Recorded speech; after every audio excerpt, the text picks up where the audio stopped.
What's up guys, MainManSWE here, hoping you're all doing awesome as always, and me, I've got a cold, so my voice is a little bit off, but hopefully we can make it through the video either way.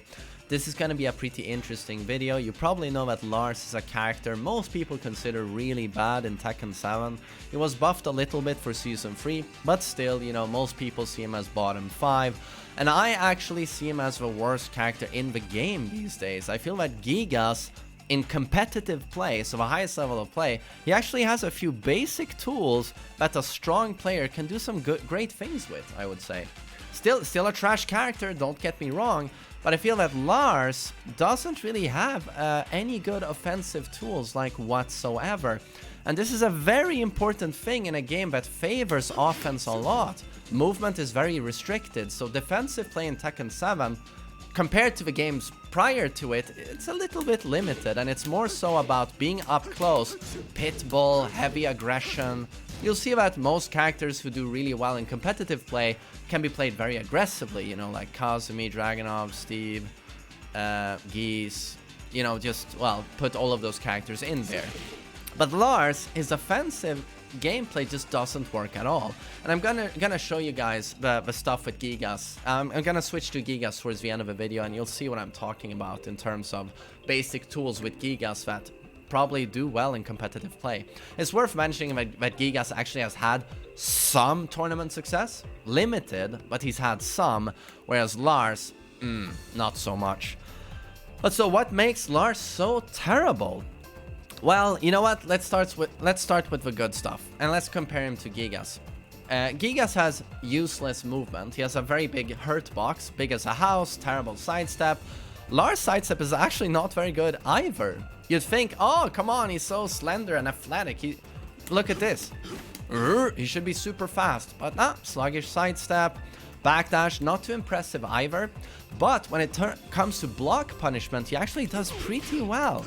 Has some really nice stuff, and especially a 14-frame long-range launch punish.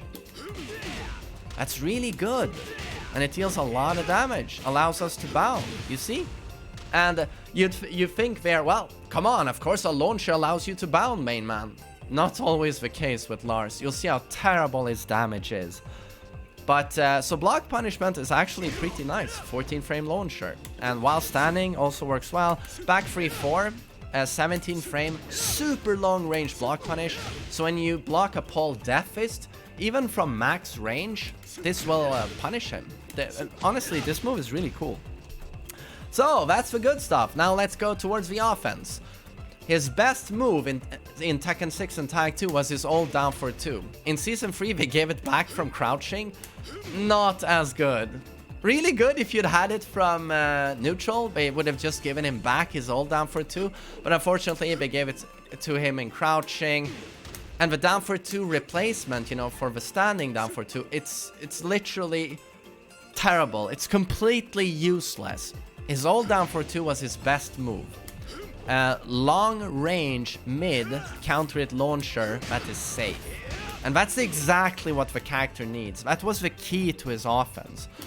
But now they gave him the down for 2-1, which is a mid-high string, and slow at that comes out at 16 frames. Second hit is very sluggish, so you'll duck it in high level of play. People will just duck this and launch you. Works quite well in beginner and intermediate, but in high level play, you get killed for this move. And to add insult to injury, it actually doesn't track at all. You can step at both sides. You can step at both sides. This move, it's hard to describe how bad that move is. Large players don't use it. So they removed his best move and gave him instead, as a replacement, a horrible crap move. And his damage is very low overall. Like, without wall, it's honestly like 65 damage at most. He has a nice wall combo. Very nice. But the thing is, like, his damage wasn't even impressive in Season 1. And these days we're in Season 3 where everyone has insane combo utility. Lars' damage is really, really weak. And it's like, that down 4-2-1 I showed you, it doesn't even allow you to bound. You get like 50 damage. Look, I can't bound. It's hard to describe how bad this move is. Yay, 57 damage. When was that ever impressive? Oh, and his orbital, that a lot of people think is good in beginner and intermediate play. It's horribly slow, terrible on whiff, and Lars is very weak to sidestep right. A tiny sidestep, well, to the right will dodge this move. Tiny sidestep. It has no tracking to that side whatsoever. And it's not like it tracks to the left either. This move is horrible. It's so slow, 25 frames. So orbital is terrible. Weak to sidestep right. And he has some of the worst lows in the game. A character it's cool to kind of compare him to is his father, Heihachi Mishima, who has arguably the worst lows in the game, but makes up for it for crazy mids and highs. And Lars is almost the same in that horrible lows, but he doesn't make up for it with good mids and highs. Everything is just shit. So I'm gonna set him to crouch guard, and now say after me. Launch punishable. Launch punishable. Launch punishable. Launch punishable. Launch punishable. And that's honestly what it looks like with this character. And you can say that, oh well dude, that down back 4 is +5. 17 damage, yay! And launches on counter hit. That's pretty good. But when all of your lows are launch punishable, it's just... yeah. It just doesn't work. You need to be able to mix that up with a low that, yeah, doesn't get you killed. And that's, of course, where he has the full crouch down for 1+2, which is -12 on block, as you can see. But again, and this is the case with the character many times. A lot of the best moves are locked behind stances or crouches. Stances or crouches, unfortunately. And this low is unimpressive. You have to crouch into it, and then it comes out at 18 frames, and you gotta add the crouch to that. 24 damage and only +1. That's not a lot to toy around with.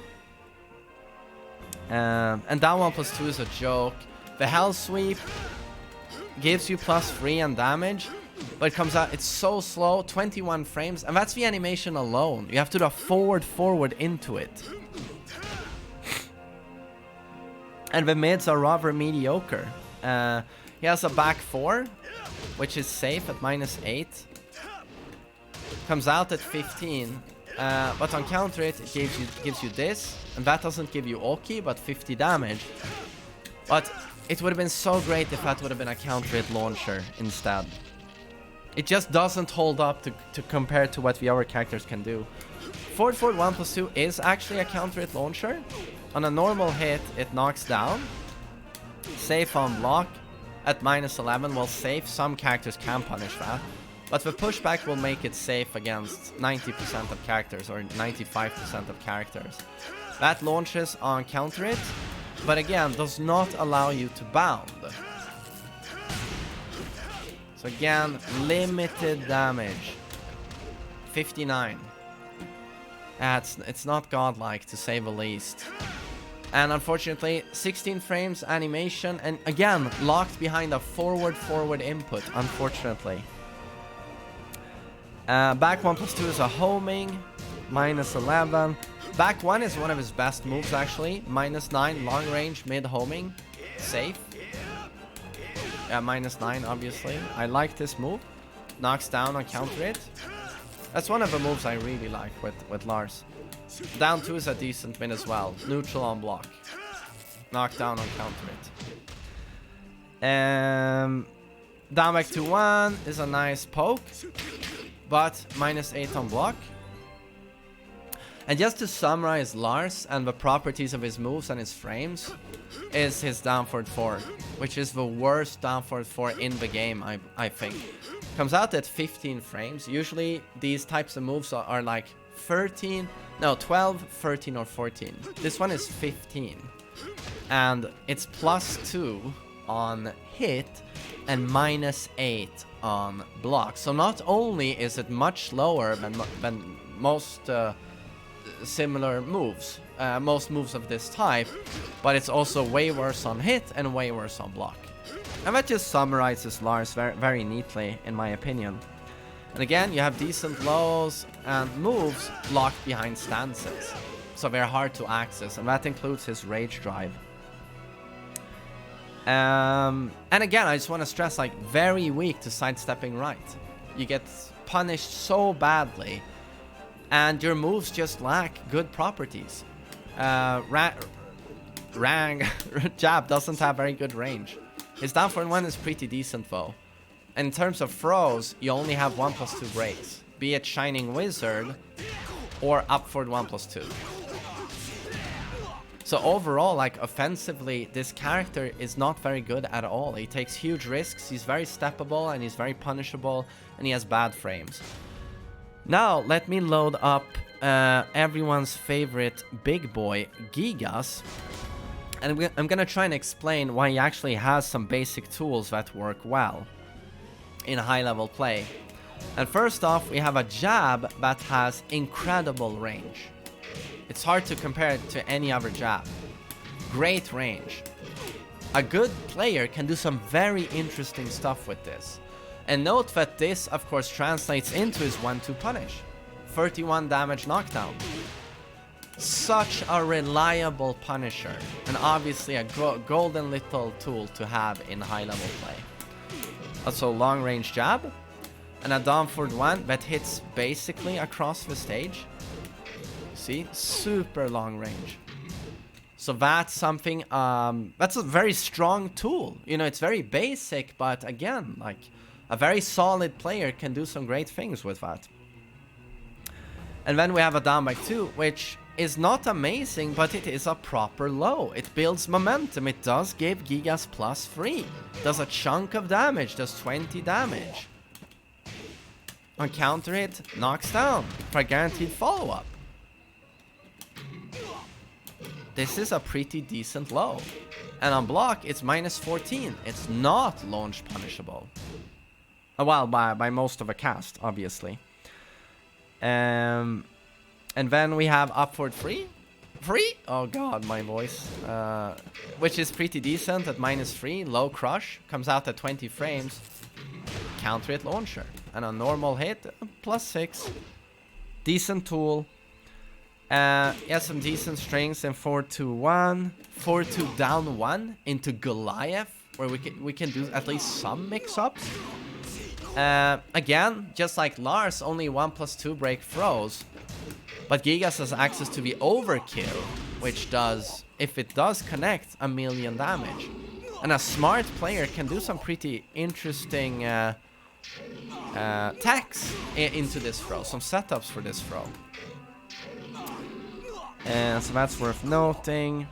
And of course, he has a unique charge-up mechanic, which is not amazing, but again, a smart player can do some pretty cool things with this. And you can do it from multiple moves. Forward 4, back 2, and then from a string while sending 2-4. That's pretty cool. And he has his rage drive is nothing amazing, but you can do some interesting setups with it. And again, in terms of like basic punishment, the 1-2 is amazing, and then he also has, you know, almost Jack range down 2. You know, like Jack's down for 2. 15 frame launcher. That hits very low. If Xiaoyu whiffs a flip or something, this will clip her, you know, very low. It's a very reliable 15 frame launcher.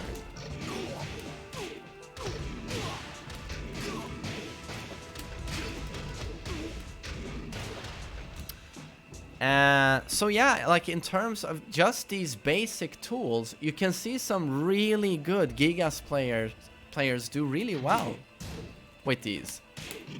Just because they have some pretty damn awesome utility. I mean, Gigas is terrible overall, and this for a defensive tool, this Power Crush here, can do some good things. Again, defensively, Gigas is like a sitting duck. No good panic buttons except for this. His sidestep is terrible. He has a huge hurt box. But when he does get momentum in terms of offensive, he has some interesting tools that, again, an amazing player can do some good things with. It's very basic, but it can get the job done. Whereas with Lars, better defensive tools, but this is more of an offense-oriented game, and Lars' offensive tools are just terrible, and to be honest, I would say worse than even Gigas himself.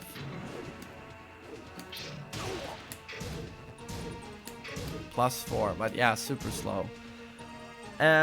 So that's what I wanted to cover in this video, and I hope you found it was interesting. I could have talked for way longer, but I do want to keep them rather brief and not go over every single move. But this is in general my idea regarding these characters, and yeah, I think actually Lars is the worst, as crazy as it sounds, but I think Lars is even worse than Gigas. So I hope you enjoyed listening to me here today, and I hope you have a lovely day. Take care.